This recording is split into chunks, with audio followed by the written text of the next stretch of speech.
G'day! In today's video I've got an Oppo AX5s, and this particular one I'm doing a motherboard swap. This one's just an old spare motherboard I have out of just a parts phone. No issue with the phone or with the motherboard, the screen was faulty.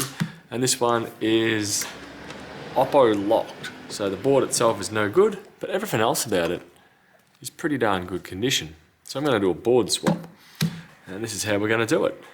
To begin with, I've had it sitting on my heat machine here, or heat/screen separator machine at 84 degrees Celsius. Typically I go about 85 on my heat pad, but that is currently broken. So I'll take the SIM tray out. Next up, we've got to remove this back cover here, this red one. I suspect that the back of this, even though it has like a bit of a good shine to it as if it's glass, I'm almost dead certain it's going to be plastic just because of the price range. I'm going to spray some isopropyl on a pry tool, and that should get me into the phone. So a little bit on there, and I should be able to work my way into a gap, or make a gap. There we go, we're in, and I should just be able to twist it just slightly. The heat and the isopropyl is definitely making this a lot easier.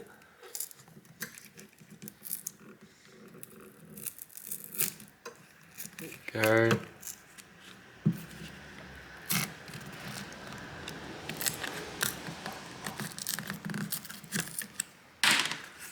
Lift that up, pull, and we're in.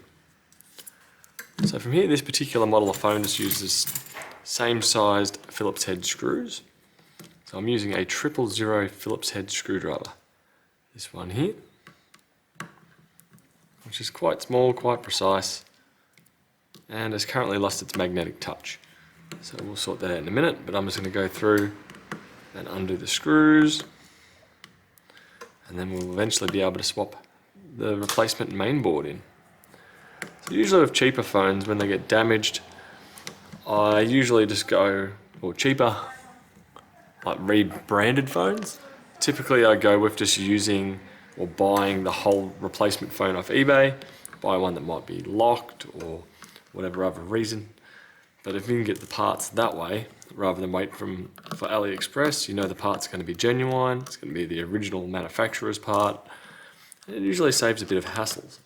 So that's the same in this kind of instance here, where I could order the screen from China, but then it's going to be a long wait to get it, and the finish overall is probably not going to be as good as using the original part, which is what I'm going to be using here.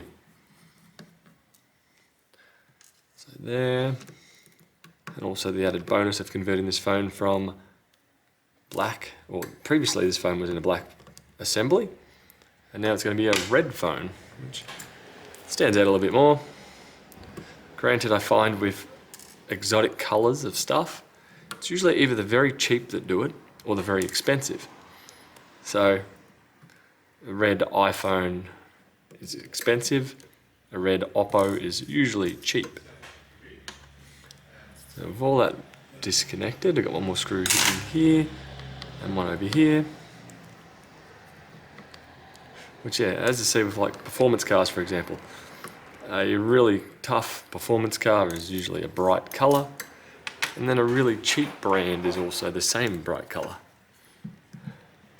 So what I'm picturing there is like Hyundai, early late 90s, early 90s using yellow, where yellow was getting used by like Lamborghinis and fairly pricey cars from there.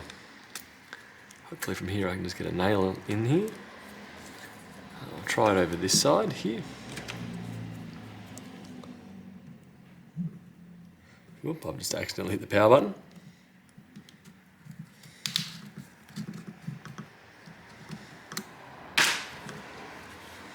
This is a little silicone mat, just so if I push the screen down, it doesn't go bang onto metal and break the display.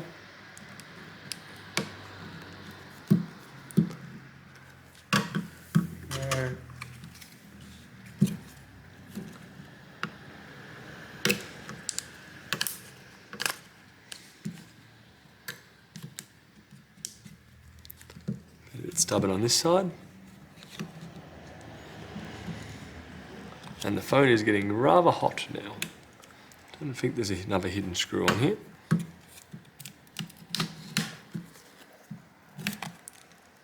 you get stuck, just come at it from a different angle and see if that may assist.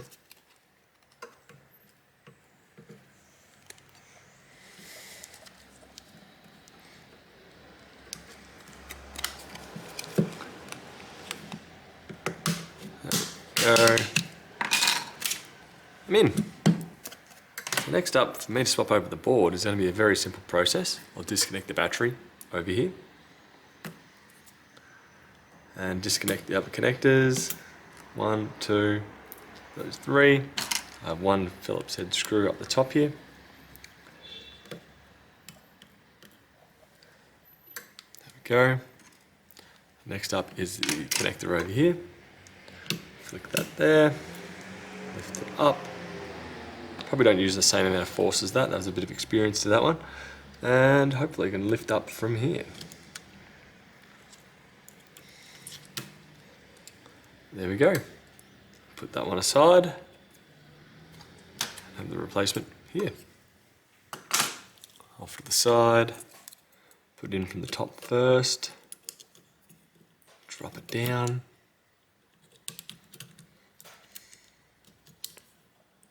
It's doing a little bit stubborn. I do see a little tab over here. By that look at the tab, we need to put it in that corner first. Push it over.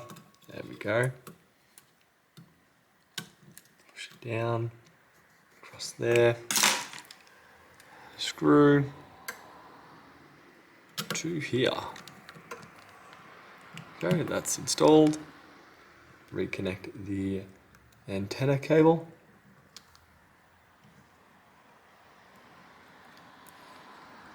Line it up over the top, push down, should snap into position. If it's connected, you should be able to push it and rotate it just slightly, and it should spring back to the original position.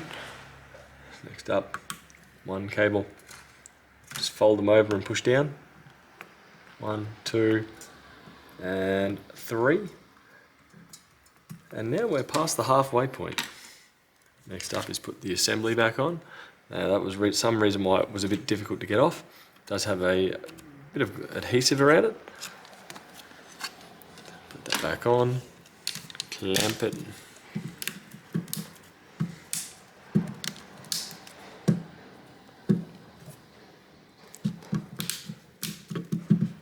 Go. There. I'm going to put this on here to heat that up, to heat up the factory adhesive that was there. And now I've got a whole bunch of screws to put back in. Let's sit them on here for now. Sadly, it's not as magnetic as it once was, which remagnetizing a screwdriver is quite easy. To do that, you just need an existing magnet. And just keep moving it one way. So I'm going on, down, on, down.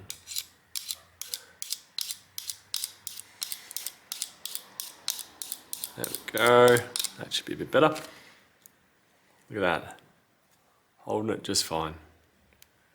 Now these you don't have to worry about where you put them. The screw length is the same all the way around, or for every screw. If you want to be very precise, you could potentially put back the warranty stickered screws in their original locations, but being you've already avoided the warranty by replacing the faulty part, it probably doesn't really matter that much. I know I'm not concerned about it. Got one of the screws trying to escape off the side here. Hurt it back up.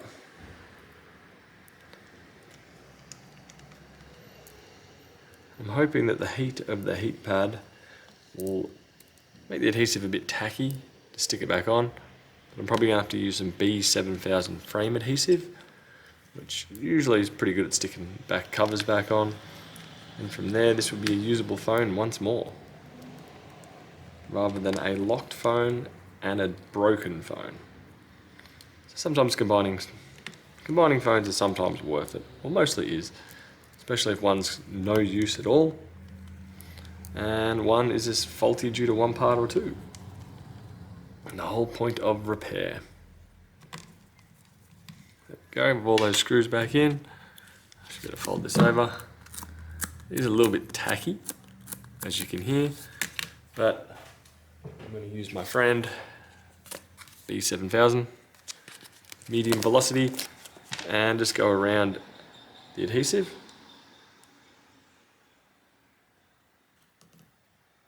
A little bit on the adhesive, a little bit on the back itself.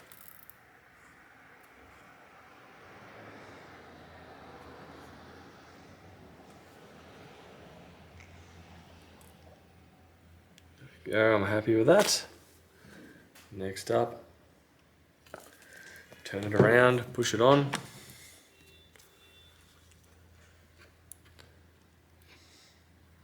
And the combination of the factory adhesive combined with the glue should get a strong bond and seal it up once more.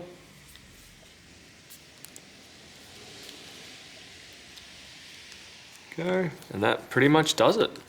You can clamp it down or use some tape. I'm going to use some rubber bands, put that around it to bind it up. And that's how to replace the main board in your Oppo AX5s. Be very similar steps for the AX5 and a few other models, but this particular one's the AX5s. That'll do for today, and I'll see you later. Bye.